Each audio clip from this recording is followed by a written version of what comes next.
How about this? I'll get one try, and if I flub it, it's yours. Sure.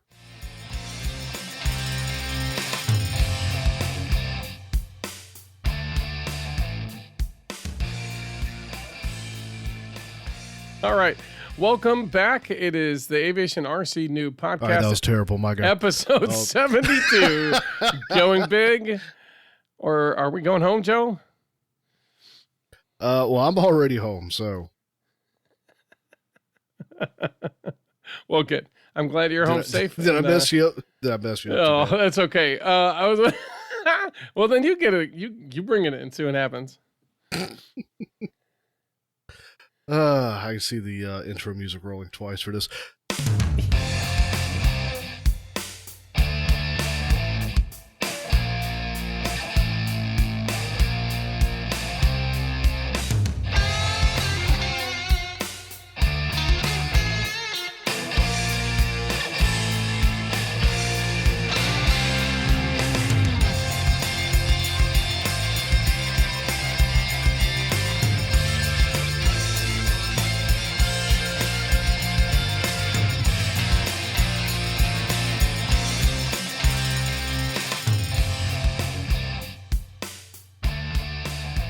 Good evening, everybody. Welcome back to the Aviation RC Noob Podcast. My name is Joe. My name is Matt. And today, this morning, whenever you're listening to it, we're on episode 72, Going Big. In your office, in your home, in your car.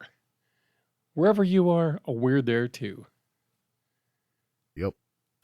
All right, so Going Big, tonight we're talking about, what, Matt? Big builds? Yeah, we're saying like, hey, you have a plane, but you want to make a really big version of it. How in the world do you get that done? Because it's not entirely as simple as you think. As I just embarked on a project of taking our illustrious Noob Wonder.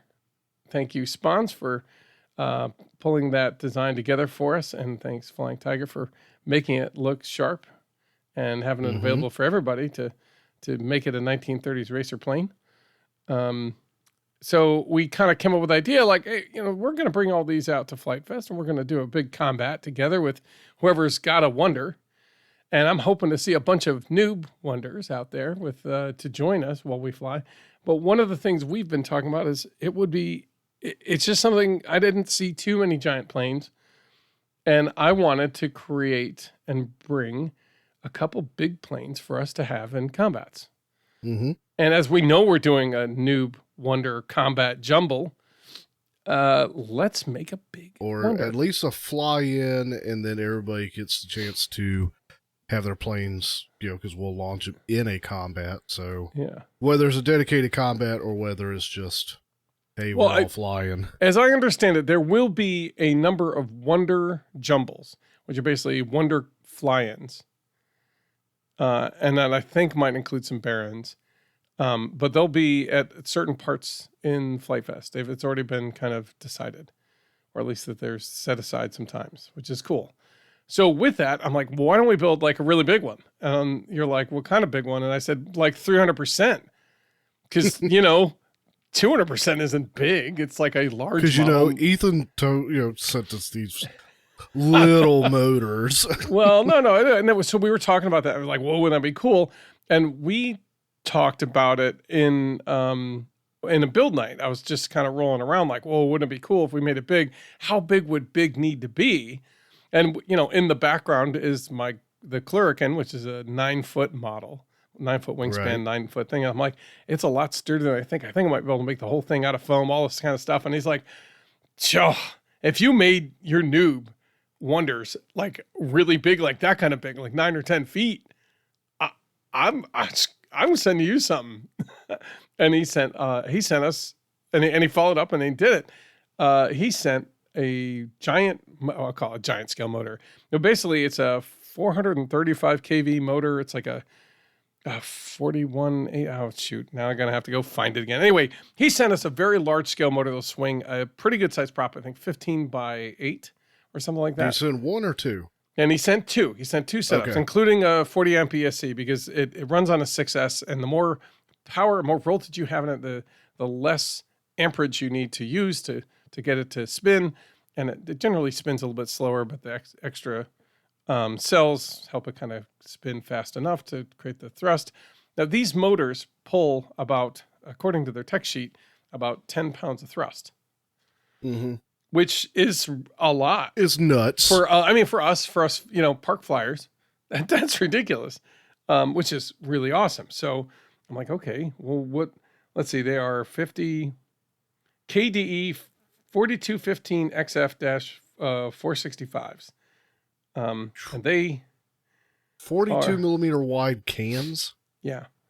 Good Lord. Yeah, they're big. And they're meant for like agricultural drones or for, the workhorses that are kind of doing some serious stuff. And they, and he sent some ESCs with it and stuff. And Andy even sent 2 props, which is enough to get us started. I'm certainly going to order a couple more because I suspect I might cause us to break one as I'm trying to figure out how to get it to work and fly and all that kind of stuff. Just guessing. But he sent us a whole power set, basically. Right. And so this is kind of piggybacking off of last episode, because we talked about the release of the New Wonder. We talked that, I think by that point, Muttley, Ethan had already, like, the motors were already to your place. And he had already we had seen it. Right. We were talking last episode about wanting to do it. And so the last 2 weeks, you've been rolling around in your head how to make that happen and how to get it done and what was going to be needed. What do I really need to do to get that to happen? It's like, oh, that's a whole different ball of wax. That's right. 300% scale is not, that's no joke. And I've been building bigger and bigger planes, like planes that you have to turn to be able to fit through the door, kind of planes that you have to break apart to be able to bring to the field because there's no way it'll fit in anybody's car unless you've got an 18-wheeler and a really large trailer.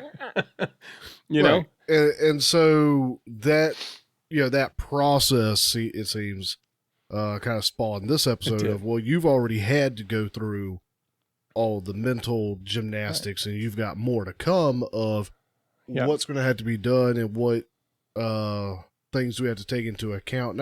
And we may have talked about this a little bit in the past. We touched on it, but we're going to revisit it and talk about it again in light of you going through the mental maths and all that and maybe getting into getting into some more of the actual maybe technical pieces of this that we really didn't even, and I'm also leaning on some articles that other people have written about when they took like their B-25 Mitchells or whatever it was they were, and I'm probably making people scream at me like that's not what it is. No, it's a it's a B-25, says a Mitchell. Anyway, so he basically made a bigger one. It's like, oh well, the 80-inch one isn't enough. Let me scale it up.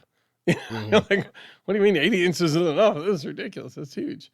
And then what it takes to do that. And there's a couple other articles that are very similar. And they all touch on the same thing. And I also have watched the flight test videos. They cover basically supersizing your whatever plane. And I think they really were only talking about, it seemed like double scale, like 200% or 160% or something. That's where it's like comfortably doubled in a way that all the parts kind of work together and you can just sort of add a couple extra sheets and now you've got a much bigger plane. And it's true, you do. But I was like, no, we're going to do this ridiculous big. 300% is a different animal. You're now officially in giant scale.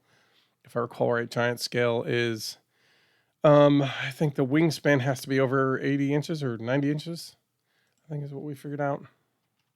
Dude, we're looking at having 2 of those, plus at least one small, regular size New Wonder each. Oh no, plus, at least if not more. Yeah, plus I gotta get my other Spitfire made up from last year.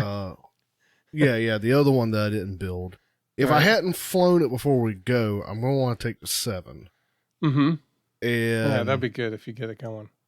I've been working on the Model B, so if that's flying, I'm going to want to take that. And I've got several more planes that I got to get motors and stuff for, but now with this 10-foot thing, I think we're going to have to get a trailer to take up there. we might. And We we'll might. we might. It depends. We might. I mean, it truly depends on who's coming with. And we've heard a lot It's of fine. We'll strap them to the roof. and we might even have a Keep the plane caravan. safe. We might, yeah, I know, right? We might have a caravan coming. It might be a whole pile of people coming up in one big string. It'll be a mess. That'd be great. We'll see. We'll see how this all goes. It's kind of playing up. Come here as in, we Big go. Ben. This here's Rubber Duck. Oh my God! Right? Well, so we'll talk about basically your process and the things that you've had to think about. Well, I guess ultimately you and I are going to spend a little time talking about the big, like you and me are going to talk about what we need to do and how we need to go about it. Right. Exactly. Okay. And that'll sort of that conversation, I guess, is going to be the main topic. But that is. Before we get to that, let's talk about what we've been doing, any kind of community things, and then we can dive in. Well, before we get too far, I want to thank our patrons and I want to thank our listeners, because without them, I think I wouldn't be inspired to do any of this kind of stuff, and I wouldn't be excited and super in to see what we can pull off before for Flight Fest, and before we get a chance to kind of meet everybody again and hopefully meet a bunch of new people. And I want special thanks to the patrons who keep this running. If you think what we do is valuable and you'd like to join that group, you can go to www.patreon.com/aviationrcnoob. I think I got it right. And get in a donation or set up what you think you can afford. We really would appreciate it. Of course, that certainly helps us kind of tackle projects like these. As we start kind of getting into like doing something like this, it says, we can put aside some funds for other things, like, making sure we have stickers. We were talking about doing a flag because we're going to Flight Fest. And if we go to other events, we'd want to make sure that we're more visible than we are. And so those kind of things really help out. But I mean, ultimately, we're just really excited. Without our listeners, honestly, like I said, Joe and I would probably be getting together and flying planes, but I certainly don't think we'd be tackling a 10-foot two 10-foot noob wonders. Probably not. And honestly, I don't know that I would be as involved in the hobby at this point, just because I enjoy it. But it's real easy to just get wrapped up in, I got this going on, I got that going on. Yeah. So I think you would have 2 planes and you just have them ready. Probably. And you'd probably work at either keeping them going or maybe once one goes, taking your time to build another. Well, I don't even have 2 that can fly right now. Yeah, but you got like 3 planes up there, don't you? That are maybe not fully ready to go, but you have like 3 planes in the room, right? Yeah, so the Corsair still has its electronics mounted, but oh, yeah. I'm not going to be flying that. I don't know. Who knows? I might take it to Flight Fest and call it quits this year. I may just let that one. Yeah, I mean, it's still a good looking bird, but let it go. No, it's beautiful. Exactly. So, okay. Well, you mentioned like 6 or 7 different planes in your list of boy, I would like to, and you certainly listed a number of ones you're like, oh, I kind of have these ready. If only I kind of get myself a power system. Right. I think it's like FPAC is the kind of what you need, and you just haven't sat down and kind of figured it out. Mm-hmm. Or so, just put it in the order bucket and let it fly. Yeah, so I've not been able to allocate the hobby funds yet, but I think it's early in the month and already hobby funds are. My funds are like me and hobby and all that, and so my funds have already been chewed up a bit. But yeah, I am hoping to get at least one power system ordered in for the FPAC line, and then be able to go from there. But let's talk about what we've been doing, and then we can dive into the main topic. All right, you want me to go first, or you want to go first? I can go first real quick because I've not had a ton. Last couple weeks have been busy. I don't recall. I don't think my 3D printer was. I don't know I think my 3D printer was ready to go and I just hadn't fired anything, but I tried to get a print and got all spaghettied. Anyway, whatever the last status was, I've got some more small pieces, like a whole bucket of small pieces to print for the Model B. and I just haven't gotten that going yet. But I have ordered and received. I need to open the package and see what all I got. But I ordered a bunch of the knickknacks that I needed for the Model B, the steel rods and push rod stuff. Anyway, there's a variety of things that I ordered for that. And I have glued the wings, sans, ailerons together. Okay. So I was able to glue the wing panels that didn't require that I could glue together without putting the ailerons on. Which means I couldn't put the wingtips on because you had to get your ailerons ready to go before you can put the wingtips on. And I had not yet printed the little hingy bits for the ailerons yet. Okay, yeah. But so I got the majority of the wing put together, and I've got the main, like, 4 pieces of the fuse put together. Okay. Which it was a pain, because I think I was fighting elephant footing with with my fuselage parts. Yep. Because they just weren't wanting to meet up. So I gotta look into when I'm doing tall prints like that again. Look into having the temperature of the bed drop once I get past first couple layers. Right. Yeah. So that it's not continuing to keep it soft enough that it's pushing down under its weight. But you don't want it cool enough or it'll start coming off the bed. So you gotta have it set at a lower, but not off. Well, goodness knows, even when it's cold, it sticks to the plate. So I don't know. True. It does pretty good. Yeah. So the fuse is largely put together.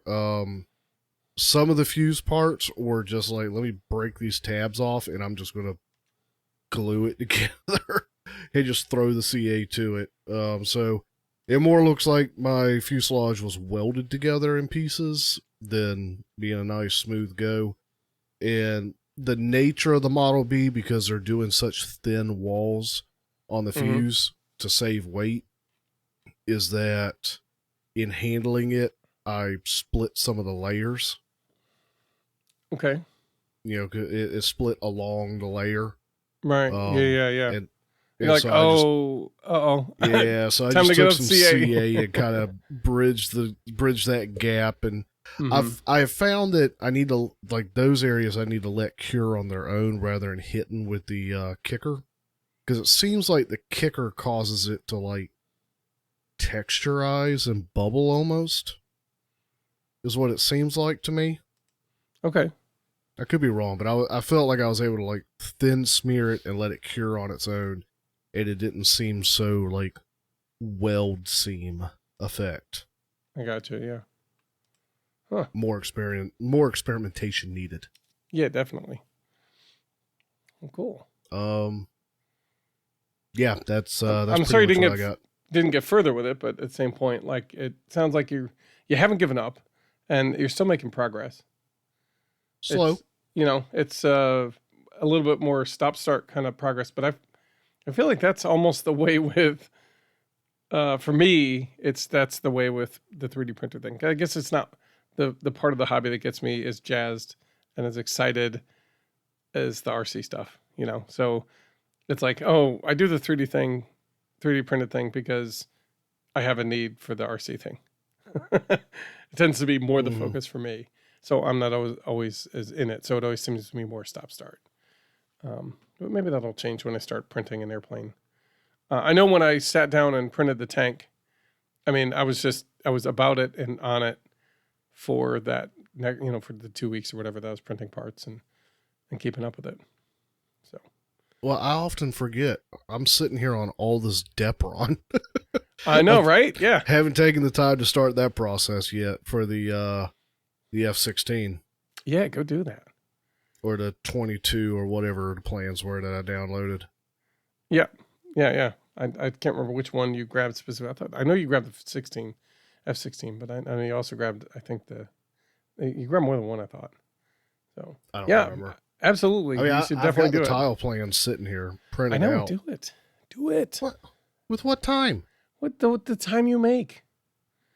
Don't. Well, I'm kidding. No, seriously, it's a hobby. do it when you can, you know? Yeah. Just don't forget about it. So for me, I try to make a list every so often so I can sit there and kind of go, oh, right. I forgot about all these things. Oh yeah. Okay. Well, let me organize this so I can actually start tackling some of these things. And then I have the list. When I kind of stall out, the list stays there a minute. And then when I kind of go, oh, right, I have a list. I look at it and then it helps me get back and not forget, right, the F-16. I really want to do that. I got the plans here. I got the step run there. Let me get moving, you know? But I mean, that's just kind of how I kind of shortchange my natural processes of distraction. Well, speaking of your list and projects and such, what you been working on? Well, in honor of Tony's, sprint to the finish challenge, I think is what he called it. I pulled out. I thought it was finish what you started challenge. It's I think I don't know. It's both, whatever you call it. But basically, I finished a project. Go back to the old project, way back in the back, and see what you can finish. And I was digging out. So in an effort to figure out what foam board I had, to be able to do stuff with a foam Noob Wonder, I noticed I had a plan glued to a sheet of paper or glued to a sheet of foam board. And it was my Foamy DM Anime Fighter X1, which is kind of like a Star Fox looking fighter. And it was the first design I'd ever done. It was the first one sheet wonder I designed, and it was inspired by something I saw on the internet. I think on RC groups. And so I made a foam board version of it, and it came together beautifully, but I couldn't fly it for stink. I had no idea what the heck I was doing. You know, I barely got the thing where it tells you exactly what to do. I barely got that in the air. You know what I mean? And this was completely new. I had no idea. I have no idea if there's not enough flying surface and that kind of stuff. Enough wing to really get it to fly. But it looks cool. And I cut it out again, so I'm ready to give it another try. I think I've got a couple other, I'll call it new tricks up my sleeve, maybe, and see what I can pull together this time. Hopefully I can get it in here and flying a little bit. That'd make me pretty happy. So I also finally got to putting that servo in the tail and putting the tail on the Clarican. And I just printed out a bunch of clips, 3D printed some clips for the servos, because I was not about to fish those servo wires that are, I don't know, 6 feet long through the fuselage without having some sort of retainer clip to keep them together.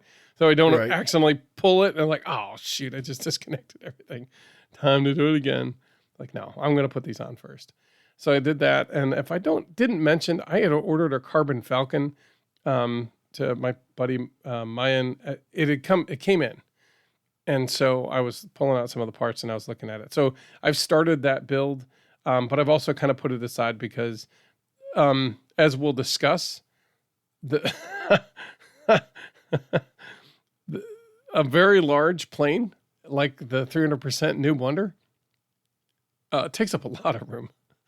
It takes up an awful lot of room, and that's part of what we'll talk about. So as I started to put that together, assuming mine, quote unquote, survives Flight Fest, and you say, yeah, Joe, you can take it home, it's probably going to have to hang here in the garage. Yeah, I'm probably. I don't know. Unless I can convince the wife to let me hang it over to bed. I don't think so, because she'll be like, what if it falls? It'll hurt us. It would clash with the giant cat photos on the wall above the bed. Well, you could put cat photos on the plane. Right. And then all of a sudden I'd be like, oh, yeah, let's keep it here. It's great. No, that's not going to fly. Anyway, I mean, those are mostly what I've been working on. I've also piled up a bunch of, I'm going to do another stack of Noob Wonder, like regular size. So I've got 3 sheets, 3 stacks of 5 with all the sheets glued on top, taped on top. They're ready to go. So they're ready to start doing multi-cut. So I'll have 5 copies ready to go. 1 for me to do a build video, 1 for me to fly, 1 for each of my kids, and 1 for Amy. Don't forget to put your indicator notches for the score lines. Thank you. I will. I'll remember this time. I feel like the Spitfire. No, yeah, Spitfire. I messed up. No, But yeah, I forgot. That was kind of the part I forgot. But anyway, so yeah, um, I wouldn't say it's as busy as I was hoping it would be, but there's been a lot going on, and I'm enjoying what we've kind of been getting into. What I haven't been able to do is fly, and there's been some good weather I missed. So it's just busy. It's a busy time of year. So. It's that time of year, man. Kids' sports and everything going on. Yeah, absolutely. So, yeah. So that's what we've been up to. Community. Let's move on to community. See what you want to talk about. What have you been seeing in the forums or in our Discords lately? Anything? Well, before we do that, are you planning to work on and take the SR-72 to Flight Fest again this year, or? I don't know that we'll have room. I definitely need to. That's part of that's the next project. If we get a trailer, we'll have room. Maybe not. Maybe not. I don't know. We'll see. Yeah, I'll think about it. Depends on if I blow it up on my flight. Yeah. Community stuff. I've not been plugged in a whole lot lately. Yeah. Let's see. When did our last episode go out? These are since then. I know Yankee wrote in on the show comments in Discord. Said he enjoyed the enthusiasm of episode 71.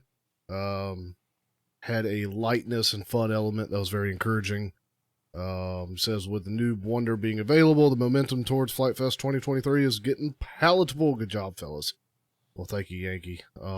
Looking forward to seeing you again this year when we get out there. And then Zero had said what all would be required for said unofficial fly-in. Because you had mentioned that we were wanting to set up unofficial fly-in. Let's see. Oh, you were saying that you need to do an unofficial fly-in there at the Pediment Aero Modelers. Is that y'all's club up there? Yeah, Piedmont Aero Modelers, yeah. Well, that's not what you spelled there. I was texting probably on the go or, speech. You even edited it. You even edited that message. Look, the world's going very fast. Very fast. Okay, so you were talking with Yankee about, because Yankee's in your area, semi. Yeah, about doing a fly-in like an hour and a half. Field. Yeah, he's about as far away as you are, maybe. Okay, so Zero is saying that he's about 2.5 hours north of you. I was wondering what would be required for an unofficial fly-in. So you were talking with them a little bit about that. Yeah, definitely. Aside from that, just more continued helpfulness. I know a couple guys had some things to say about my 3D printing woes. Yeah, there's definitely been a lot of support for, everybody who kind of reaches in and says, hey, I'm having this issue with the 3D printing. I know Spitfire 786, Richard has really been kind of a big help in those kind of things and kind of sharing what he's had success with and trying to help people kind of get started with what, kind of sussing out some of the issues that they might have themselves. So I want to thank him for kind of stepping in and kind of doing what he likes to do, which is basically he wants to see people 3D print stuff too. So I appreciate that. And there's been a lot of conversations, really good ones, some fun, all encouraging. And there's been a lot of excitement about the new Wonder and kind of the community stuff that we're kind of trying to pull together. And it's really, it helps us to kind of keep on track and keep excited about it. And it's really awesome. Honestly, it's like, oh, what are we going to do now? Oh, I got to do these things because this is going to be exciting. I can't wait to see everybody at Flight Fest. And even if you're not at Flight Fest, I can't wait to see, like, when you go out and do the thing in your area with your flying buddies, taking pictures and sharing those with us. Like, it's really cool. It means a lot. Yep. And I think the offer's still out there. I don't think the offer's closed up yet from Flying Tiger if you're doing a Noob Wonder to get your decal kit, to get your decals from him. Message him directly in our Discord server. Is the agreement there for U.S. folks only? Sorry, continental international folks. Continental U.S. Yep, shipping is a thing. Yeah, shipping is an expensive thing when you're going outside of continental U.S. from here. Yeah, I need to reach out to him and see if he's had anybody take him up on that. Did he send you this picture that he did? He had done up a stencil thing for a shirt. Let me send it to you directly. Real quick. No. At least if he did, I didn't see it. That's awesome. Did he send this to you? I don't know. Hold on a minute. Let me look.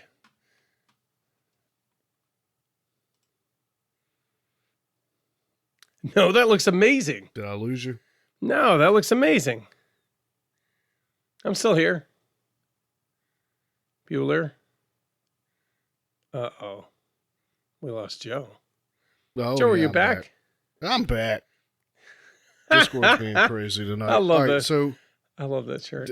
Did he send that to you? No, man. Well, at least not directly. I mean, maybe I missed it. There's been a lot of activity. Oh, and on the side note, before I forget, like I said, there are basically 3 community things, big things that I felt.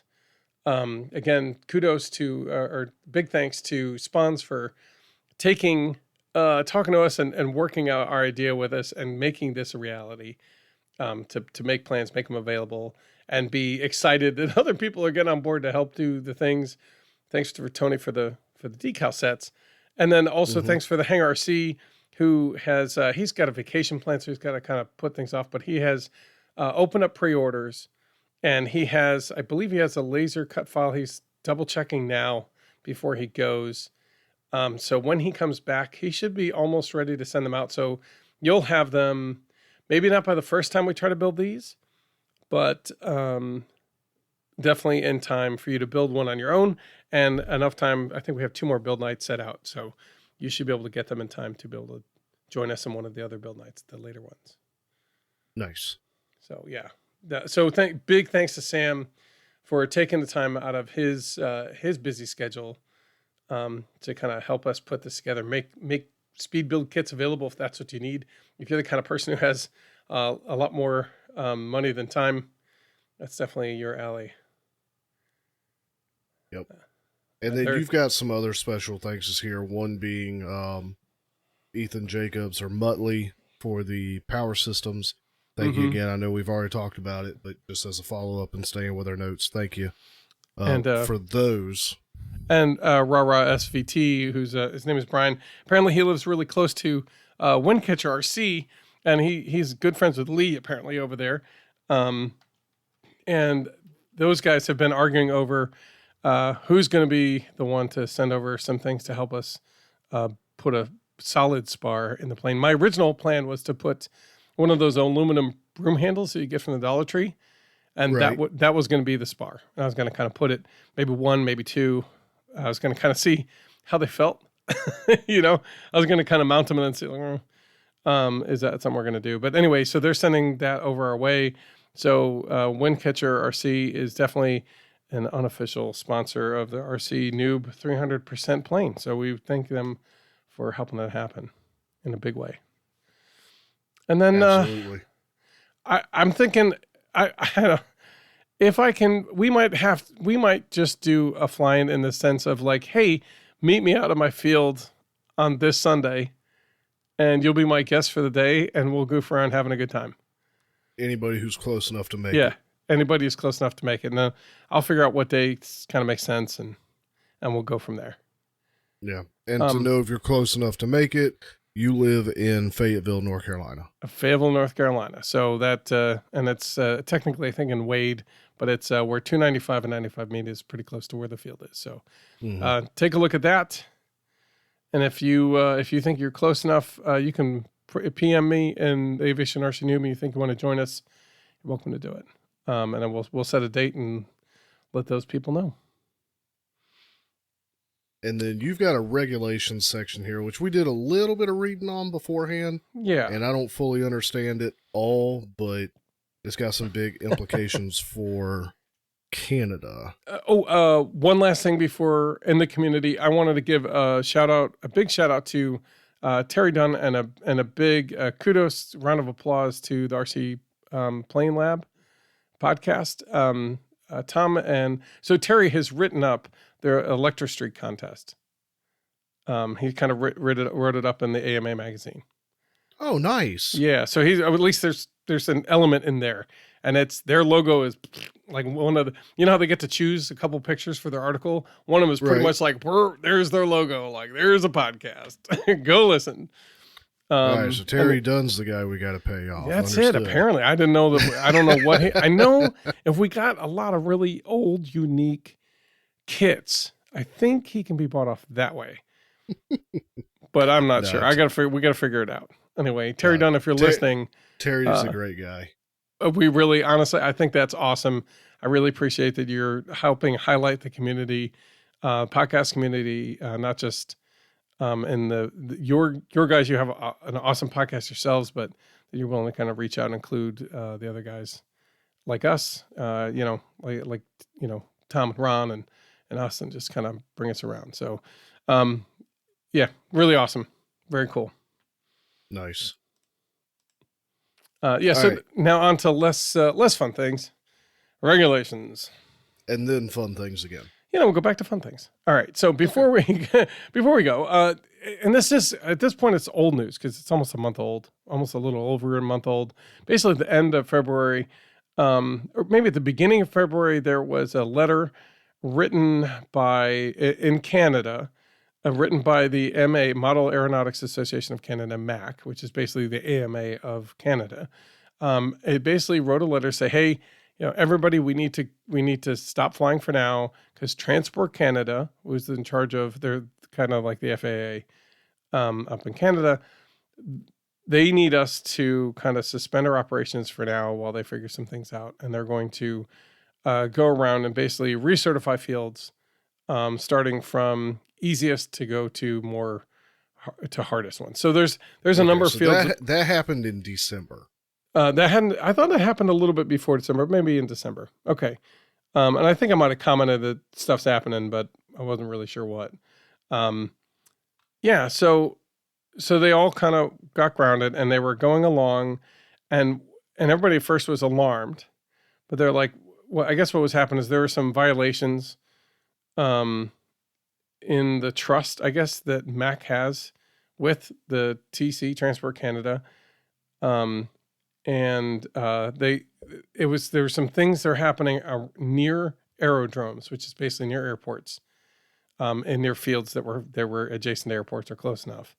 And they just wanted to make sure that they addressed the issue and made things safe, right? And they kind of worded it in a way that said, hey, look, everybody's down until we figure out what's going on. And as we find out which ones are clear and safe, we're going to recertify. It's no big deal. And then as we get closer to the ones that need to be addressed, we'll address those, but we'll get everybody back, or unless some can't be recerted, because they're not going to meet safety guidelines. So it's like, okay, great.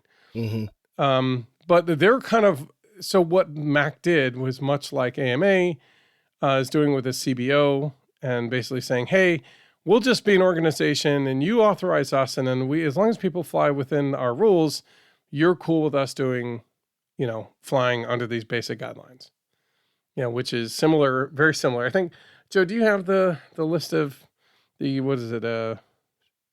category 9, I think is what it was called.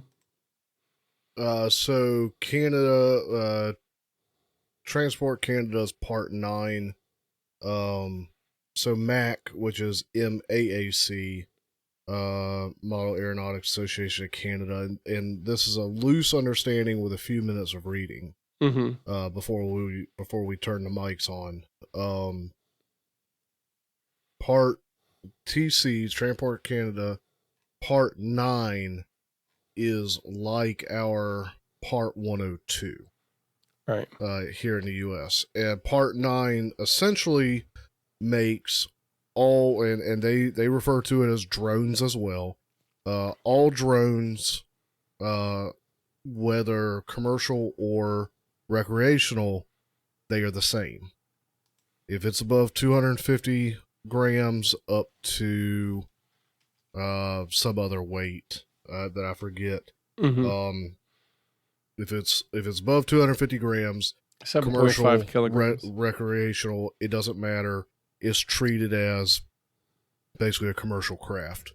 Right. I think it's and 7.5 kilograms was the. It might have been that, but you've got to, if it's above that, you've got to abide by the commercial guidelines, which requires a basic pilot's license and some other things. Mm-hmm. And I think I was concerned when I saw the basic pilot's license, but apparently there's like a $10 license certification that can be gotten, if I understood correctly. Okay. So there's exam you got to take, there's study materials you can get, and every 24 months you have to go to a dedicated specialty training for it. And the $10 is for basic aviation, and then there's a $25 version for advanced aviation. And so if you're sub 250 grams, that doesn't apply to you. But if it's above 250, that applies. And because it's being treated as commercial, every craft has to be registered, which again doesn't make sense for the foamy side of it, because we go through them so quick. But I know, but so you have to you have to be right. You have to certify yourself as a pilot. You have to register each plane. And then you have to have a maintenance and flight log. Yes. Maintain a flight craft and a maintenance log, right? As well as always be able to produce, have your registration number on the plane and be able to produce a certificate of registration on your person. Right. So that's the Part 9 rules, which Mac was Part 9 exempt.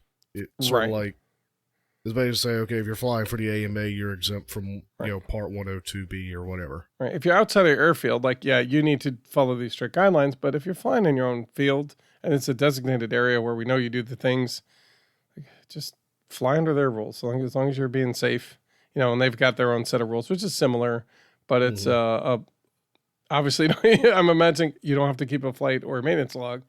And you don't probably have to put registration numbers on everything and carry your certificate of registration with everything. You just have to say, hey, I'm a member. That's probably about it. And so my understanding from what I was reading in those two articles was that the MAAC was going through and reapproving sites. Mm-hmm. And in that process, then the second article, basically Mac had to reground everybody. Mac lost its Part 9 exemption because they were approving sites, or had approved sites, that were within controlled airspace, and they weren't supposed to be approved, and so they lost the trust. It was in breach of contract with TC, and so they lost they lost the trust exemption they had. Yeah, they lost the trust they had to be able to self-govern safety outside of that Part 9. So, yep. And so they said, nope, nobody's allowed. Everybody's stuck under these Part 9 ruling. Part 9 ruling, which is basically being a light sport pilot almost. Where you're basically flying, you got to maintain your aircraft, you got to keep logs, you got to show that you're available and aware and all the parts and pieces are working and ready to go, and you're not flying into commercial airspace. Basically anything over 400 feet is no go. So it's like, well, it's a lot. It's a lot for a park flyer that you fly on occasion for 20 minutes or an hour. Right. That's not worth it. I don't know. The return of fun may not really meet all the junk you have to get through to get there. It certainly kills a hobby. And I also think, I think they had somewhere in there that one of the regulations to become a pilot, to get that pilot certificate, is you have to be over 14 or over 15, which means... Yeah, it's over 14 for the basic and over 17 for the advanced, I think it was. Right, which means, guess what? No kids get to fly, period, in Canadian airspace. Well... Nope. Do they get to fly with, certified supervision? Well, that might be true, but generally speaking, a kid saying, hey, I want to go out to fly, and they go out to your local field and pull out their plane and go fly, that's illegal. Okay. Unless again, they might be able to be certified. Law. Yeah, they might be certified, but they might be able to do it with certification and supervision. But there's a lot of people whose stories were, yeah, I went down to the local place that people were flying planes and I said, I want to fly. And they helped me learn how to fly. Or I brought my stuff out and I flew and eventually I got there. Like, and it wasn't that they had anybody watching over them. They were just at a spot that was safe enough. Had enough space for them to do it. And again, this is all Canada law, which there are Northern brothers, but I'm not up to speed on all their laws. So we're kind of talking about this as best we understand it. And the reason why a lot of people are kind of looking at that going, whoa, is because they don't have to go, because Mac has got this separate agreement. The Mac operators have to do whatever TC tells them, even though TC is not changing any laws. If they did, they'd have to go through, much like FAA, they'd have to go through a whole, public comment period and the NPRM stuff that the FAA does. I know the Transport Canada has something similar. They're going to change the rules so people at least have to have a time to review it and make comments and all that kind of stuff. But like by making that agreement directly with Mac, Transport Canada say, yeah, we don't trust you. You're done. We're out. And so much like FAA is taking that similar step, I feel, with the CBOs. While it's awesome to have CBOs and say, hey, you guys are good. You're good to fly your own thing the way you normally fly it. Just go do it. You're safe. You're fine. As long as you do it in the areas that you've figured out, we're good. That's essentially what FAA is kind of like, yeah, we're good. But except we're not. Because now we can employ rules to these CBOs without having to go through any comment, without any recourse. And they can do the same thing to all the CBOs right now and say, nope, you can't. And now basically you just say, well, you have to comply with Part 107 or Part 102 with the remote ID. Right, because there's no exemption. Right, well, the comment period has already been handled for the laws for the FAA to operate under. So now the FAA is, granting permissions and such. Yeah, they can revoke it. Right. So they can work around that system. Right. And maybe the takeaway here is a cautionary tale of, let's be sure that the organizations that we're operating under, and it's more to those organizational heads, let's make sure that we're doing our due diligence in making sure that everything that's being approved is, T's crossed and I's dotted. Like, let's make sure that it's right. Because it sounds like some sites that shouldn't have been approved got approved and were overlooked in the bureaucracy of it all. Right. In Mac, Canada. And TC said, oops. Yeah. Done. Right. And, look, and that's not always Bruce Simpson from XJet and RC Model Reviews from New Zealand. He watches the world set of laws that are going around that are constantly changing nowadays. And he says, his take on that is like, there's a certain point at which you say, this isn't okay. And by allowing these things, you get to a point where it just becomes ridiculous. And what you're saying is, hey, I'm not going to comply with this because you're skirting around laws that protect me from you just making stuff up and basically dictating the things you want without having anybody else watch. And the whole point of having public hearings and public, like having the review periods and all that stuff is to make sure that it doesn't become the FAA dictatorship. And that kind of thing. But by bypassing that, you're effectively helping create that. I mean, I'm using those terms. They're very heavy-handed, and I'm using it as to make a point, So I'm watching all this stuff, and I've got my take on it, but I think it's important to see how each country, because I know the UK is doing something different, and it's similar, but it's different. It's a little bit more free and a little bit more restrictive in its own ways. New Zealand and Australia do it a little differently too. Some of it's smart, some of it isn't. So, it's curious to see how different parts of the world are kind of taking charge in their own ways. and slightly differently. But anyway, just wanted you to be aware. And with that, remind you, look, there is a push by all the CBOs, the AMA, the FPV Freedom Coalition, and the Flight Test Community Association to try to get your congressmen and senators to be aware that while they reauthorize the FAA Reauthorization Act, to ask them to change the bottom limit of the weight for craft that fall under the SUAS Part 107, Part 102 guidelines to raise up to 1 kilogram from 250 grams. So if you haven't done it, go do it. Sooner the better. I'm sure that's not going to remain open for the whole year. So get out there, you can do the copy and paste to your from FPV Freedom Coalition. We'll put the link again down in the doobly-doo, down in the show notes. I am at Coville. I know, right? Look, he's my favorite. It's my favorite. Anyway, so do the thing, please. Try to turn parts of the hobby around for the better. Maybe it's if they're gonna boil us like a slow boiling frog, maybe we can eat away like a little termite, and sooner or later it all crumbles. I don't know. They bring it back to the way we like it. Terrible analogy, but go ahead. It is a terrible night. I don't know what else eats the thing a little bit at a time before you know it. You're half gone, right? We went from boiling shrimp to no boiling frogs. Eating wood. You know that's how you get a. Yeah, I know. All right, okay, done. Otherwise, they immediately jump out. We can cut that out and put some sort of little whatever in there. No, we won't. I'm not doing that. Okay. Okay. Consider. So now we're on to the main topic, I guess, because that's the end of the regulation stuff. Just be aware, be alert.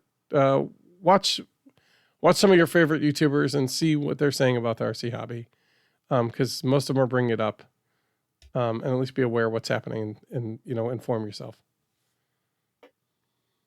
And now back to happy fun times. Happy fun time. Yeah, let's talk about the things you need to consider when going big. What do we need to consider when going big, Matt? Oh, well, way more than you think. Okay, let's say you have a plan. It's a plan off of a website that you downloaded for a park flyer, and you want to blow it up 300 or 400% because you want a 10-foot plane or a 15-foot plane. You go to Kinko's or wherever you go to copy your stuff. Maybe it's Office Max or something like that. And you get it printed out big. Now the line on the drawing that was pencil thin and easy to cut is now the size of your pencil. Where do you cut? You're right. Did you cut on the outside, on the inside, in the middle? My assumption would be the middle. Well, you have to choose. And it's something you have to think about. And then be consistent. Across the whole plan set. So it's unless you're using a raster image and you could make it a single, keep the line width original. But that's things to think about that you don't always think about when you're like, oh, I just want to make this big. I'm going to make it big and it'll be great. You can take it like a regular scale and then you could do a lot of math and do a lot of measurements and then basically recreate that on your larger sheet. You have to look at what materials you're using and what's available and what isn't, right? Mm-hmm. I can only get so big a sheet of Dollar Tree foam board. So the question is, do I buy which I have, a ton of sheets of foam board, or do I switch materials and change to XPS foam, like the blue fanfold foam, or go with something that's more like the building foam that's a 1/2 inch thick or something like that. And now you've increased your thickness. Maybe it's proportional, and start using that. And basically, and a lot of people do that. What material do you go with? Do you go with something heavier? Do you go with something lighter? How important is that? Your choices when choosing the material and how you're going to blow or how you're going to resize the plans all make an impact in how you're going to build it as a bigger model. So you can't typically just scale it up, especially if you have slot and tab. If the thickness of the material changes, the size of your slots all change. That was going to be, and I've already posed this question to you, when we were talking about before, but I don't know that I properly understood the answer, if let's say we size, foam, 1/8 foam board, or is it 3/8? What's the thickness of our foam? 3/16 of an inch. Okay. Let's say we take our 3/16 foam, we 300% it. That 3/16 is now 9/16, which is close to a half of an inch. So if I went 1/2 inch XPS foam, expanded to polystyrene, which is the building foam, I could probably just scale it up and build it. Right. But let's say we're sticking with Dollar Tree foam board. Yeah. Now our 3/8 inch slot is a 1/2 inch slot. Yeah, 3/16 inch is now but you still need a 3/6 unless you're tripling up the foam that you're building with. Right. So unless you're going to like make sandwiches doublers / triplers to size it up, what's the situation? Do you just shrink that spot down, and then if you shrink the the 9/16 shrink the slot out, right? Do you do it in the middle? Do you do it in the top? Where's your anchor point? Right. And depending on, even if you choose a side, now you're taking it and you're adding to the other side. You're adding length to the side that you took it away from. Yeah. So all your dimensions can get thrown off. Yeah. So how do you deal with that? You cry a lot. You have a good CAD program. But it sounds like the answer is choose the center line. Yeah. And shrink it evenly. You choose what's best. Like, for example, the Noob Wonder has a horizontal platform, right? It's almost like an H-frame, right? In the middle of the plane is a horizontal thing, and it creates a lot of rigidness. And on either end of it is bookended a vertical piece. And so that creates a really rigid box. That's the center of your plane.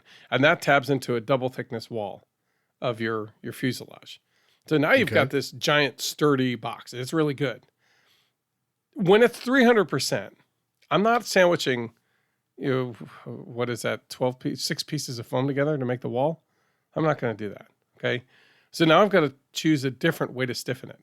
So what I'm going to do is I'm going to use the Cluracan model, which is using the triangular bracing of a truss on the inside. I'm going to cut an inner box and line that with another piece of foam. So I have an inside and an outside.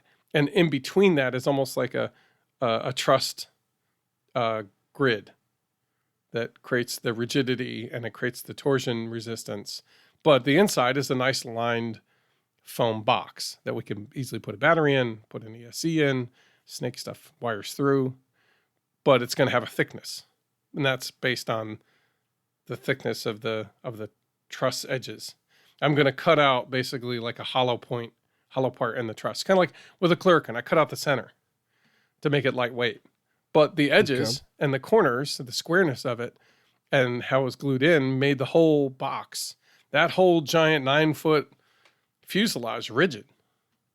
I really thought for sure it was not going to hold up, but it doesn't twist and it doesn't bend. And so I'm looking to do the same thing there. So that changes everything. So now I can choose wherever that grid is. If I have got the right height, I figure how many pieces of strips of foam board that I'm going to turn into that accordion in the middle.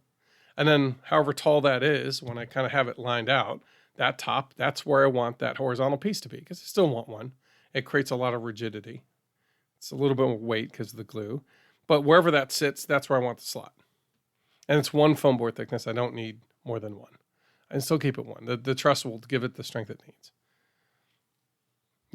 And so I'm redesigning and that's the other thing is I don't have it. When you scale up the 2 by 3 inch or 3.5 inch fuselage, right? It's 3 inches high, 3.5 inches high by like 2 or 2.5 inches wide. Now you're looking at 7.5 inches by 10, right? I don't need all that. I can get away with 4 inches or 5 inches. And looking at the size of the battery, I don't need much more than 3. So do I really want to use all that space? Well, I need some of it for the truss, but I don't need the full width. And if I can keep it not as wide, it creates less drag, right? And it fits the motor better. It's like, okay, so I'm kind of thinking, and then if I don't make it as tall, it doesn't need to be that tall. As long as it's got that general shape and mostly those proportions, it's not going to be out of whack. So I can reduce the height And if I do that enough, I can fit that to 1/2 a sheet of foam board, right? Or a certain amount. So that way, when you stack the two sides and the top width together, it's one full 20-inch width. And now I can just use 2 sheets of foam, the long, two long and one wide, and fold them down. And now I've got a full, foam board Wonder fuselage that's scaled up 300%. But it's a little off. The dimension, the scale isn't perfect, but it will be functionally better because of it. Because I won't be using extra sheets of foam board just to make it really big. I don't need it to be really big. I need to be big enough to fit a battery. Like, that's the function of the fuselage. Fit a battery, mount a motor, have an ESC, right? And a receiver. Okay. So I need to keep the function, but I need to allow for extra structure that the original didn't need because it used it with the foam board itself. So those are all things that I've got to think about when I'm planning it out. Same with, like, I've got the wing. I figured out how big it is. It's 5 sheets of foam per half, 3 stacked sideways and 2 on top of it going long ways. And basically at the 25-inch mark, I fold it in half, right? Because that's a 50-inch by 60-inch piece. I fold it in half, and then that's my wing. But the box spar, how do I make that? Well, I was going to do the truss thing again. But I don't need a giant, I think if you tripled up Spons' spar, I think it's a full 2 inches wide, and it's like 1 inch high. That's a really big box spar. I don't need it to be that big. And it creates a lot of extra drag. I'm confident this motor can pull this thing through the air, but I don't really want it to be slow. I would like it to be a little bit sporty, right? So if I can reduce the height of the wing a little bit, I would decrease the drag a little bit, and I also save a little bit of foam board. And if I do it enough where it smartly fits on a half a sheet of foam or 1 sheet of foam board, I can now cut out my spars efficiently without having to bring up like 3 or 4 more sheets and just, have to piecemeal, and it takes extra time to build. Right? So if you kind of resize certain parts of it and smartly, you can use the material you have. Again, so the first question is, what material do I think I want to build it with? I think if I were making it out of the 1/2-inch XPS foam, I would literally scale it up 300%, drop the plans on, and cut. Draw the plans on top and just start cutting and building it just like the original Foam Wonder. Because I think that'd be very accurate. But I'm not using that material. I'm trying it with foam board itself and seeing what I can pull off. It might be a mistake, but I think we'll be okay. I think we'll be happy with it. But those are the things to think about when you're doing planning. How do you scale it? And then when you scale it, if you're not using a vectored plan, when you blow up a plan, now you've got a thick line that you didn't have before. You got to kind of think about those things. Also, so the next piece is, as I'm starting to lay this out, is like, do you have room to, and I realized this with the Cluracan, because it's not, it's 9 feet. I don't have any tables in my house that are 9 feet long. That's really long. That's really big. I realized immediately, I'm like, I'm not making this wing in one piece. And I didn't even think I'd be able to make the fuse in one piece. I managed, but I knew for a fact, like, the wings had to be in 2 parts. There's no way I was going to be able to build it. And so you got to think about, like, do I bring in temporary sawhorses and buy like doors, a couple doors, and I put it in my garage as I build it? Or do I like plan on cutting it in certain spots so I can pull it apart? You also have to think of, how am I going to transport this? How much is this going to weigh? Right? I did a quick calculation. I think the plane will come out to be, my approximate was going to be, it's 16 or 17 sheets of foam board at, it's 115 grams a piece. So we're looking at 2.5, 3 kilograms. So that's 5 or 6 pounds of foam and glue. And then add to that the motor and the ESC and the battery, and now you're adding another 2 pounds onto that. So I'm thinking it's going to be about 8 or 9 servos that we need. And there's what? And the bigger servos that we need. Yep, bigger servos add more weight. Yep, I forgot about servos. They definitely not 9 grams anymore. They're more like But 50 to 70 grams a piece. I do want to add something here. And I have been partially, I'll be honest, I've been a little distracted the last couple minutes That's all right. because, How could you? I know, I've been throwing some quick numbers together because I was like, man, Yeah. what's the size difference? It was a equate to. So did have a quick formula in Excel and it's consistent. So far. Mm-hmm. I'd have to see, but with something to be aware of, like that jump in weight sounds huge, and it is. It is and it's not. But something else to be aware of too is bigger things fly smoother typically. But I was okay. I'll just get to it. I threw some numbers into a spreadsheet. Uh-huh. Okay. And I said, okay, let's say we looking at wing square footage or square inching or square centimeter, what do you want to say? Square, whatever. So width times Square length. footage, yeah. Right. So you can calculate your wing loading or whatever. Mm-hmm. A 1 by 1, so let's say a 1 foot by 1 foot wing is going to be 1 square foot. We're 300%ing this. Yeah. So how big is the original? It's like what, 40 inches by, was it 10? You know what? I'm willing to say 40 by 10. So 40 inches by 10 inches. If we're going to triple size it, you're going to be 120 inches. 120 inches by 30 inches. Which is 10 feet. And I think it's just under 4 feet. I think it's under 40 inches. I think it's like 36 or something, just so everybody's aware. Like, it's not fully 40 inches, but it's close. So what I'm getting at here is that when you're looking at your wings, anytime you scale up your wings, it's not a linear growth in. Mm-mm. Well, I guess it is, but so if we take a one square foot wing, so a 1 foot by 1 foot wing, and triple size that, we're at a 3 foot by 3 foot, so we're at 9 square foot, and that's a 300%. It's an exponential growth. It's an 800% increase in wing size. Mm-hmm. So it's 300% by 300% because you're hitting it in both directions. So you're a 900% scale, total. Yeah. Even though it's 300%. So you're volumetrically, yeah. So you're getting or area-metrically, but yeah, you're getting a 800% different, increase in size. Or there's 800% difference in size. So it's still 9 times. So if we take that 40 by 10, 40 inch by 10 inch, it's now 120 by 30. That went from 400 square inches to 3,600 square inches. That's still 800%. And that's basically me taking, what was my formula here? That was me taking the square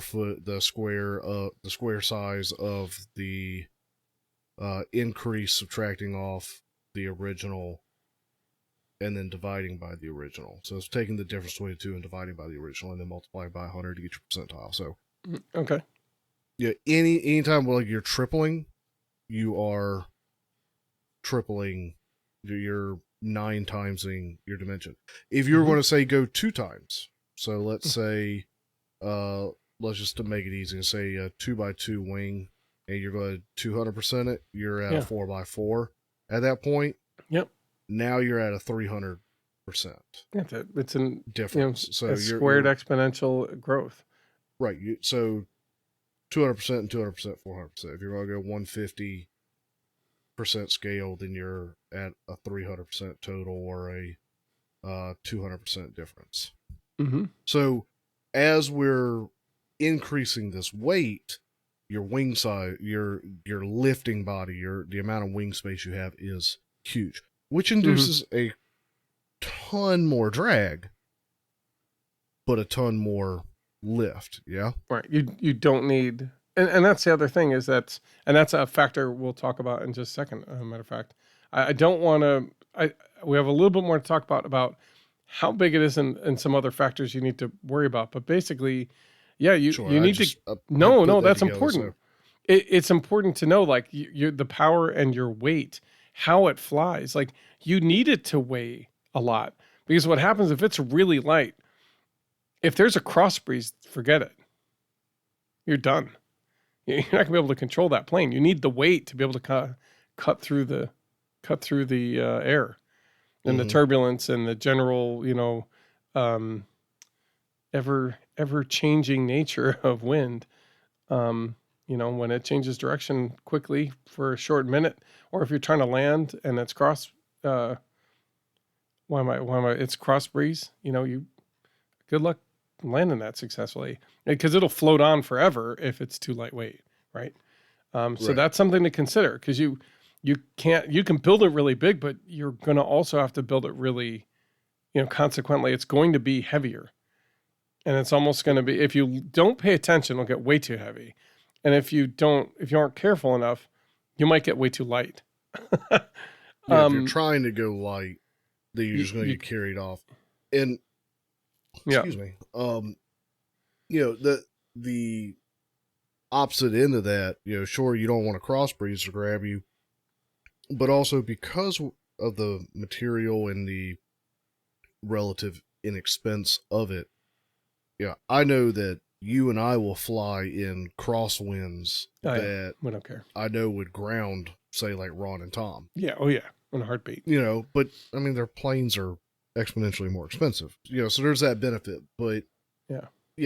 I just wanted to point out that as we're scaling this up and you're thinking about the scale of things, when it comes to the wings and really the surface of any aspect of this, it's not just a one-dimensional kind of increase. It's in all dimensions, and there are interesting side effects of that, such as, tripling your scale is, 900% then of the surface area. Yeah, absolutely. I hope I hadn't beat that horse into the ground. It's saying mercy, but I think you haven't quite got all the way there, so don't worry. So let me go back to the beginning and we'll review that. Well, and that's the other thing is we were talking about when you get big, you start adding weight and it's effectively exponential or something close to it. It gets heavy quick. There is a limit with the AMA. If you go over 55 pounds, there's a whole extra level of safety compliance and checking that you need to do to fly the model. You're welcome to fly the model, but you have to basically go through a training course and how to basically ground check your plane properly. And you are going to follow the ground check religiously, and you're going to make sure that everything is right before you even think about flying. Because at that kind of weight, you're talking serious damage to people or property with that. So yeah, they have a limit for competition or sport flying is 55 pounds. There's no dimensional limitations, but anyway, if you're going to do that, you want to make sure that you're trying to keep it under that if you don't want to go through extra rigmarole. As a giant scale club, there's a number of our guys who have stuff that are at or over 55 pounds, and they do go through that extra ground check school and all that kind of stuff. So I'm at least at a field that can handle how the heck to do that safely, which is nice. So I can at least go through that. But yeah, they become an AMA experimental class aircraft at that point. So you got to think about that. Also, hey, when you make it bigger, guess what? You can see more details. What's that? Details, and all the errors, the stuff that's a little bit not so pretty, but it allows you to put in a bunch of details. But details add up. It all looks great at 20 feet. It does, but you can still see some of those details on a big plane like that.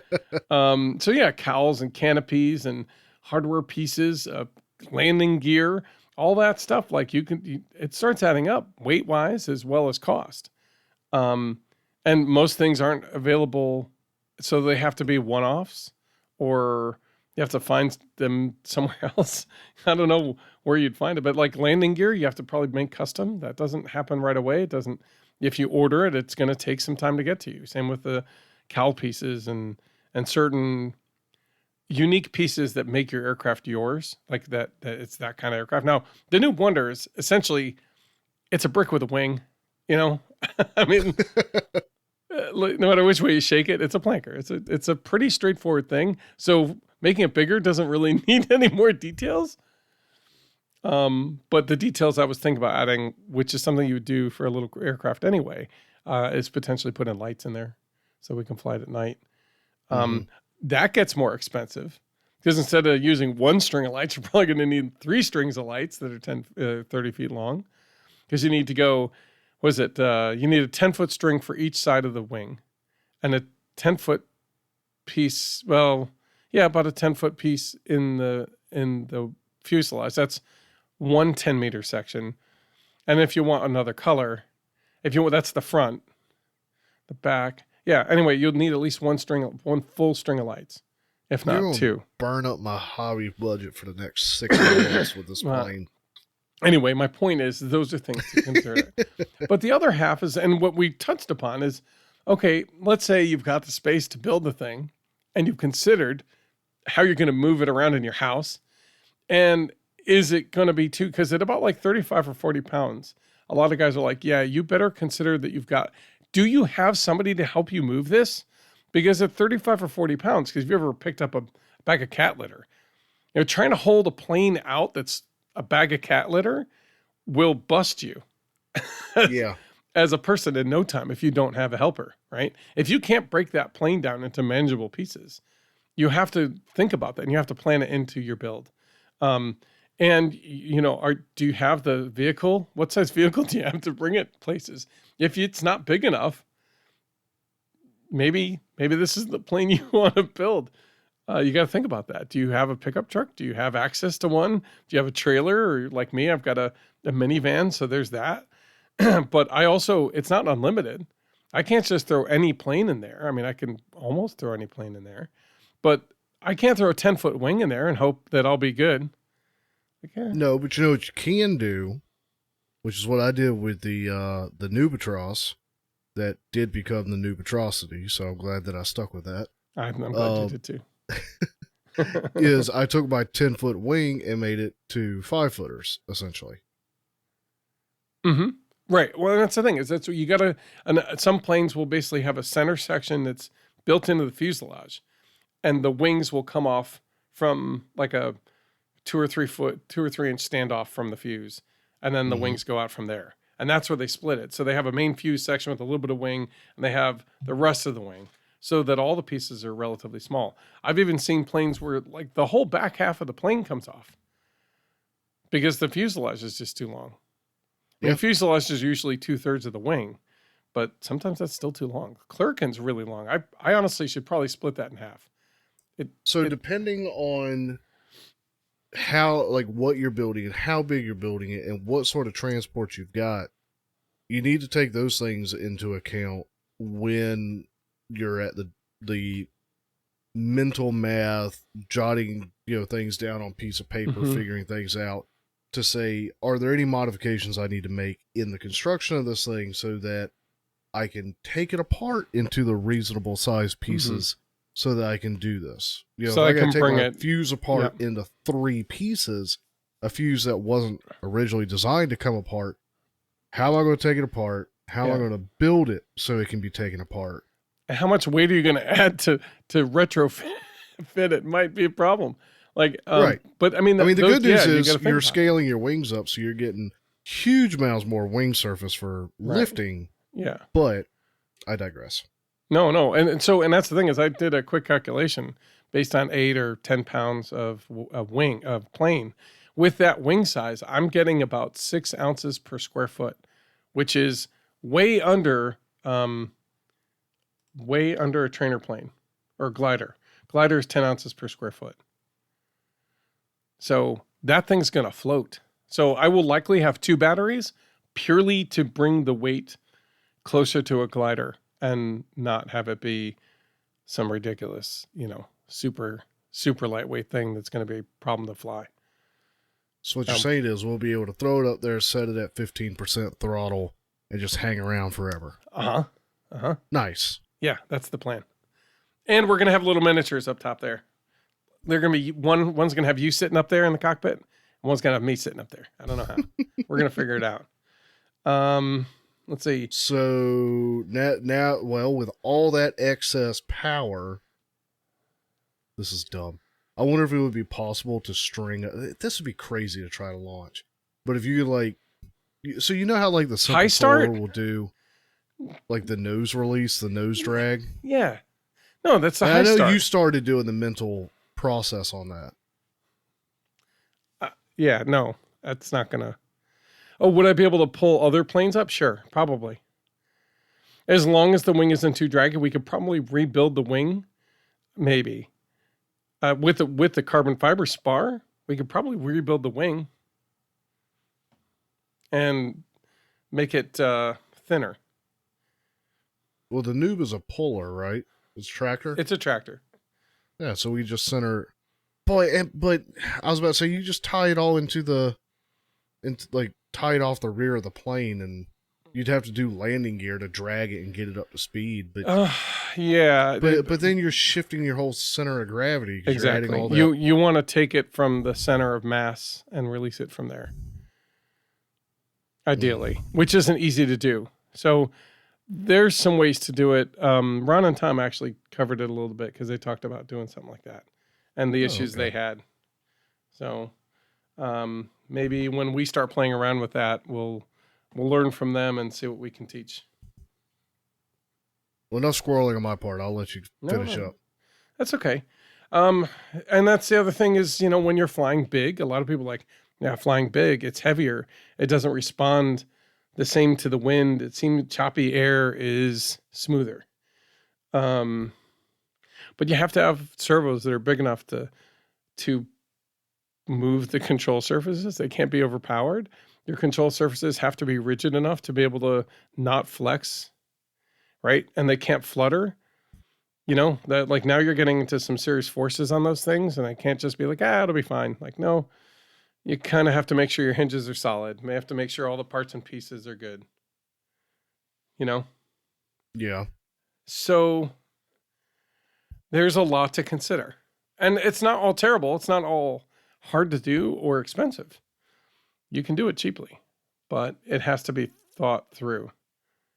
And there's a lot of wire. That's the other thing is like, yeah, I've got like 60 feet of wire in my plane, my 10-footer.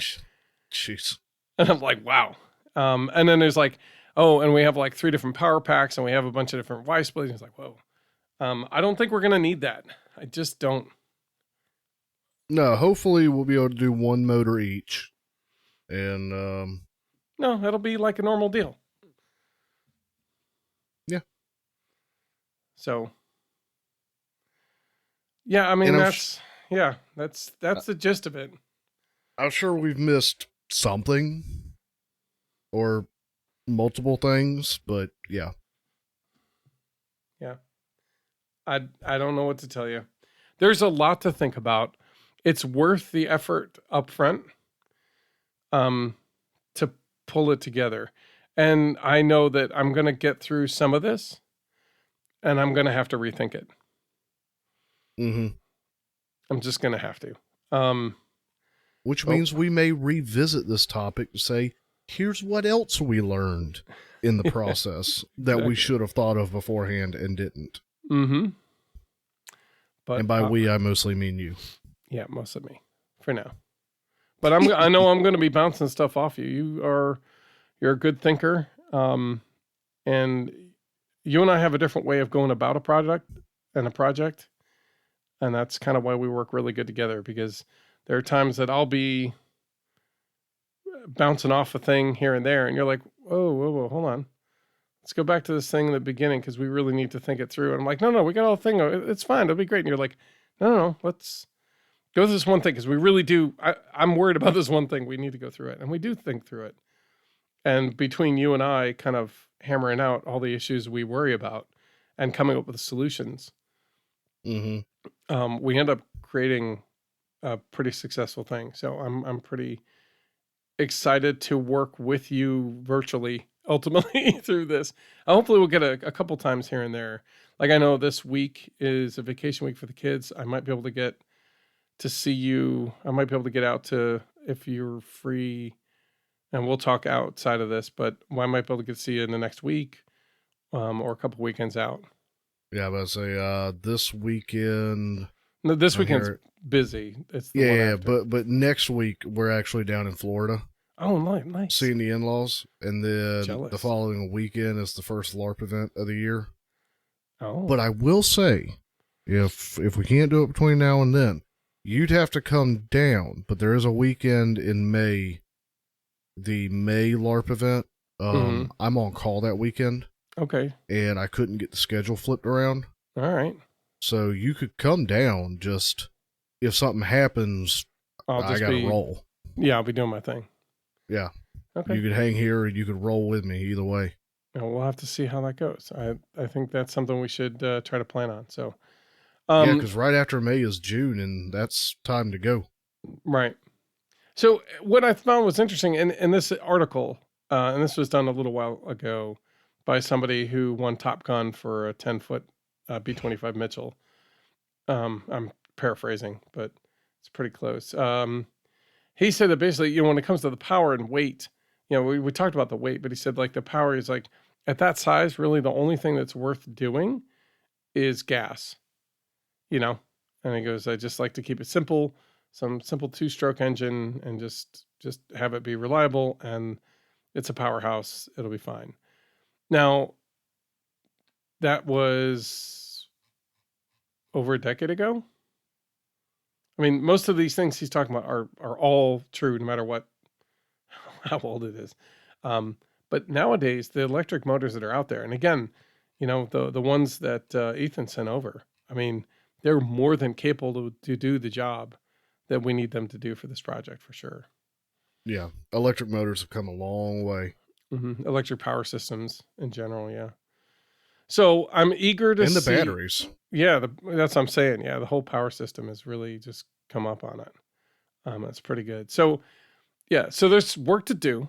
I'm not going to make these removable, but I am going to start going through some giant scale balsa plans and seeing how they tackle certain things like, access panels, how they mount servos. Most of them are done where there's kind of like a box that the servos sit in and screw down to, or they screw onto a panel that then or they glue onto that, and then that is screwed down onto the plane with the servo horn sticking up past the little panel. So the whole servo comes out and comes back. So with us having 3D printers, we could 3D print a box for those servos to mount to. Right. And the weight continues to rise. Honestly, it really wouldn't be a big deal. I mean, it's less weight than a number of other options. And no, I'm aware, honestly, and that'll actually be really good. I'm looking forward to figuring out what we can use to kind of pull these things together. One thing that I definitely can, and they basically said, like, look, if you're going to scale it up, you don't have to worry about CG. CG is still in the same spot. It's still the same plane. It still flies the same. Yeah. The problem is the motor system, relatively speaking, especially electric, will weigh less than the smaller scale version of that electric motor and battery system, right? Generally speaking, I think they're significantly, I don't think they scale quite properly. So yeah, the weight of the motor doesn't increase at the same rate that the dimensions of the plane does. So what we might need to do on the plane, much like I did with the Cluracan, like I put holes all over the back half of that plane from the spar back. There are giant holes throughout the whole plane. And then I just basically covered them with covering. We may need to do some of that stuff in the back part of the plane. Like I'm thinking the tail feathers, where the white parts are, we cut them out and put covering over top of that. And yeah, I could see that. And do maybe some thin carbon fiber pieces in there to keep it rigid, but just enough to keep it rigid. So that way, hopefully we just load the nose. We could do that too. And that probably wouldn't be a big deal to do that. Again, I know what I saw Mr. Streeple, Peter Streeple do with his giant 30-foot plane, right? They take water bottles and they just load them up in the nose. So if we just basically have a spot in the nose section that we can put small water bottles, we'll probably be fine. Okay. Another thing to plan out and think of. So, yeah. All right. Whew. I think Good that's job. more talking than we need to do. That's it for tonight. Good night. I'm just kidding. Well, we're actually it's a little bit of a shorter episode. I know recording time, we're sitting at just over an hour and a half, and we had some chit chat before we got going proper on the beginning, but this will be a little bit of, it'll be one of our shorter ones. That's all right. We seem to be getting shorter and shorter over time. Yeah. Look, and if you want to read up on any of these things, check out some of these articles, especially learn about the Mac and the, Transport Canada, just to see what's going on there. We're going to put some links in the show notes, so look for them. All the Noob Wonder links, including the plans, the graphics, Spawns' general Foam Wonder version, my build thread to the 300% Noob Wonder, so you can follow it and see how we're progressing. I put that in the flight test forums, so there'll be a link there. We'll put a link to the Hangar RC if you need to buy a speed build kit. Reach out to them and order yours. And when he comes back from vacation, I'm sure he'll be working hard on getting those out the door. So then you can have your speed build kit. So maybe not the first build night, but we'll have some more, and you can join us on those. At that point, it'll be old hat for us, so it'll go smooth for you. And if you're in Discord and doing this thing, reach out to Tony. Mm-hmm. If you're not in Discord, join Discord and reach out to Tony for your decal kit. I mean, they could be, like, if they're on the FT forums, they could reach out to Tony, Flying Tiger. You reach him there too, but I'm not going to endorse that because he did say through the Discord. Okay, well then forget that then. I mean, he may take it that way, but then come to our Discord and talk to Tony and get your decal decal set if you can. And if you can't, build your noob. I want to see it. Build your noob. There's a whole channel dedicated to it. It's called the FF 2023 Aviation RC Noob, or ARCN Wonder Jumble. And that's where we're posting all our stuff. It's towards the top of the text channel, so it's easily found. Yep.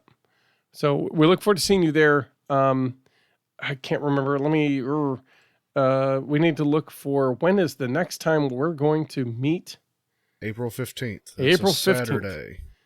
Okay. Do you have the other dates per chance? Friday, May 5th and Friday, May 26th. All right. Cool. I've made events for those in the Discord, so go ahead and share it. Show that you're interested. You'll get notifications when they're about to happen. Like I said, we've got April 15th and May 5th and May 26th. We are dedicated to building the Noob Wonder over these next 3 parties. It's going to be busy. Like you got a decent crowd of people interested in the April 15th. I will be out of town that weekend, so. Boo hiss. You didn't look at the LARP schedule when you scheduled. No, your LARP schedule needs to worry about what we're doing, I think. I'm just kidding. Yeah, that's not how that works. Anyway. Happy wife, happy life. Right. Yeah, that's right. That's fine. Well, good. I'll tell you what you missed when you get back. And we'll talk all sorts of mad stuff about you. But no, I honestly, every once in a while, you chop in and come in and say, hey, see how everybody's doing. If you have a minute, and it's at the end of the night. But yeah, so I think that's it. Joe, would you mind taking us out? Yeah. I got him mid-yawn. Yes. Yeah, got me mid-yawn. It is coming up on midnight, and I'm ready for bed. So, guys, as always, thank you for tuning in and listening. We hope you've enjoyed this episode as much as we've enjoyed having the conversation.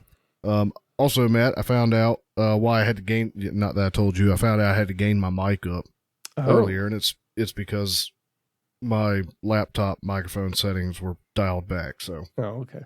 Hopefully the audio on my mic hasn't been too bad this time. It's going to be If you have any great. questions, comments, thoughts, concerns, feel free to email us, aviationrcnoob@gmail.com. You can reach Matthew at aviationrcnoob.com, or you can reach me, Joe, at aviationrcnoob.com. Pop into the Discord, links in the description. Join us there. We have a show comments channel where you can place your thoughts and comments there. We have a Facebook page and a Facebook group. If you're looking to join one, join the group. Yeah, please. Because we're working on deprecating the page. You can also reach us at the contact us form on aviationrcnoob.com. Thanks as always to our patrons for continuing to support us and help keep the lights on. And thank you to each one of you who have tuned in and listened. It's because of you that we keep doing this. And I just got my audio in Discord working again, so just in time to say, Matt, is there anything else? No, there's nothing else. I think you covered it all. I appreciate it, Joe. All right, guys. Well, we will catch y'all next time. Bye, guys.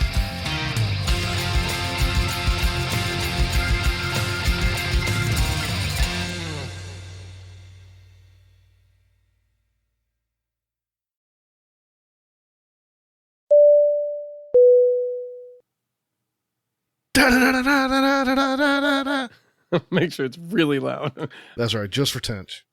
And then I'll like make it really quiet and I go ding dong. Yeah, when you first put those, Oh my God, they're so loud. I'm so Yeah. sorry, guys. I had no idea. I always pull it back, but Yeah, but Yeah, they were pretty bad. I had to put that thing at a -20, just so it doesn't blow your eardrums out. I know. So yeah, Bing pong. Jeez. like whoa, I thought it was supposed to be soft and kind. Nope, not on our All right. podcast. All right. Yeah, let's shut it down. All right. Good deal.